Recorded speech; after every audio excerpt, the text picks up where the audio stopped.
Serial Kitab Tauhid bagian 52. Bahaya sikap gulu berlebih-lebihan. Dalam pembahasan ini, Syekh Muhammad ibn Abdul Wahhab rahimahullahu ta'ala mulai menjelaskan sebab-sebab yang bisa mengantarkan kepada kekafiran. Dan beliau memulai membahas sebab yang pertama, yaitu sikap gulu atau sikap berlebih-lebihan terhadap orang-orang saleh. Beliau rahimahullahu ta'ala menukil firman Allah subhanahu wa ta'ala dalam surat An-Nisa ayat 171. Ya ahlal kitab la taghlu fi dinikum. Wahai ahlul kitab, janganlah kalian bersikap gulu dalam agama kalian.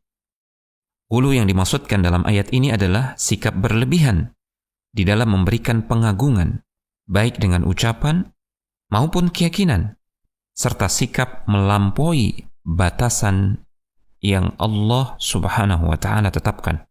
Sekalipun larangan di dalam ayat ini tertuju langsung kepada ahli kitab, yaitu Nasrani dan Yahudi, namun maknanya berlaku umum, meliputi semua umat, termasuk umat Islam, agar mereka tidak melakukan apa yang dilakukan oleh kaum Nasrani terhadap Isa putra Maryam, dan tidak melakukan apa yang dilakukan oleh kaum Yahudi terhadap Uzair.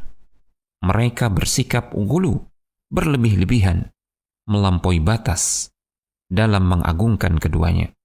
Kemudian Syekh rahimahullahu ta'ala juga menukil firman Allah dalam surat Nuh ayat 23. وَقَالُوا لَا تَذَرُنَّ آلِهَتَكُمْ وَلَا تَذَرُنَّ وَدًّا وَلَا سُوَاعًا وَلَا يَغُوثَ وَيَعُوقَ وَنَسْرًا.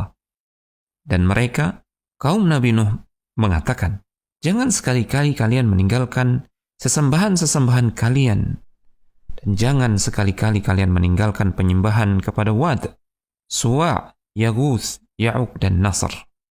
Ibnu Abbas radhiyallahu ta'ala anhuma menafsirkan ayat ini. Mereka adalah nama orang-orang saleh dari kaum Nabi Nuh alaihi salam. Tatkala mereka semua telah wafat, maka syaitan datang membisikkan kepada kaumnya, dirikanlah patung-patung di tempat-tempat dahulu mereka bermajlis di sana.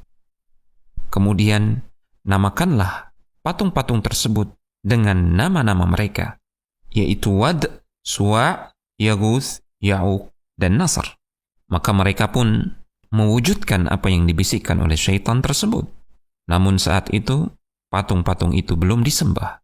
Hingga ketika generasi tersebut telah punah dan ilmu telah dilupakan, maka patung-patung itu akhirnya disembah. Riwayat dari Ibnu Abbas ini dibawakan oleh Al-Imam Al-Bukhari dalam sahihnya. Ibnu Al-Qayyim rahimahullahu ta'ala mengatakan, banyak ulama dari kalangan salaf mengatakan, ketika orang-orang saleh itu telah wafat, kaumnya senantiasa beriktikaf atau menetap di kuburan mereka. Lantas mereka membuat patung-patung sebagai simbol yang merepresentasikan orang-orang saleh tersebut. Beberapa lama kemudian, manusia menyembah patung-patung tersebut.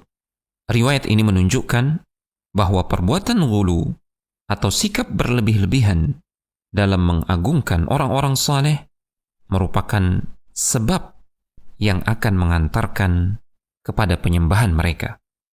Syekh rahimahullahu ta'ala juga membawakan riwayat dari Umar ibn al-Khattab radhiyallahu ta'ala anhu, sebagaimana yang termaktub dalam Sahih Al-Bukhari dan Muslim, bahwasanya Rasulullah sallallahu alaihi wasallam bersabda, لا تطروني كما أطرت النصارى ابن مريم إنما أنا عبد فقولوا عبد الله ورسوله. Janganlah kalian memuja aku melampaui batas, sebagaimana kaum Nasrani telah memuja Isa putra Maryam secara melampaui batas. Sesungguhnya aku adalah hamba Allah subhanahu wa ta'ala. Maka katakanlah oleh kalian, aku ini adalah Abdullah, hamba Allah, wa rasuluhu, dan rasulnya. Rasulullah sallallahu alaihi wasallam melarang perbuatan gulu terhadap beliau sendiri. Beliau tidak ingin diangkat ke derajat yang melampaui batasan yang Allah telah tetapkan. Beliau tidak ingin umatnya berbuat gulu sebagaimana kaum Nasrani berbuat gulu terhadap Isa putra Maryam, sampai-sampai mereka mengangkat Isa putra Maryam ke derajat ketuhanan, dan sampai-sampai mereka melakukan penyembahan kepada Isa putra Maryam alaihissalam. Hadis ini juga mengandung larangan keras dari sikap mengikuti atau menyerupakan diri dengan ahlul kitab. Kemudian Syekh juga membawakan riwayat dari Ibnu Abbas radhiyallahu ta'ala anhuma bahwasanya Rasulullah sallallahu alaihi wasallam pernah bersabda, "Iyyakum wal ghulu, fa innama ahlaka man kana qablakum al-ghulu." Awas, hati-hati kalian dari sikap ghulu, karena sesungguhnya yang telah membinasakan orang-orang sebelum kalian adalah sikap ghulu. Hadis ini diriwayatkan oleh Imam Ahmad, Ibnu Majah, Ibnu Khuzaimah, dan Al-Hakim mensahihkannya, serta disepakati oleh Al-Dhahabi rahimahumullahu ta'ala. Di dalam hadis ini terdapat larangan ghulu secara mutlak, karena merupakan sebab kebinasaan umat-umat terdahulu. Larangan ghulu dalam hadis ini juga mencakup larangan berbuat ghulu terhadap orang-orang saleh, karena itu bisa mengantarkan pada kesyirikan. Dalam riwayat Muslim dari sahabat yang mulia Ibnu Mas'ud radhiyallahu ta'ala anhu, Rasulullah sallallahu alaihi wasallam bersabda, "Halakal mutanatti'un." Qalaha thalathan. Sungguh telah binasa orang-orang yang bersikap berlebih-lebihan. Dan Rasulullah sallallahu alaihi wasallam mengucapkannya 3 kali. Demikianlah begitu besar semangat Nabi sallallahu alaihi wasallam agar umatnya bisa meraih keselamatan dunia dan akhirat.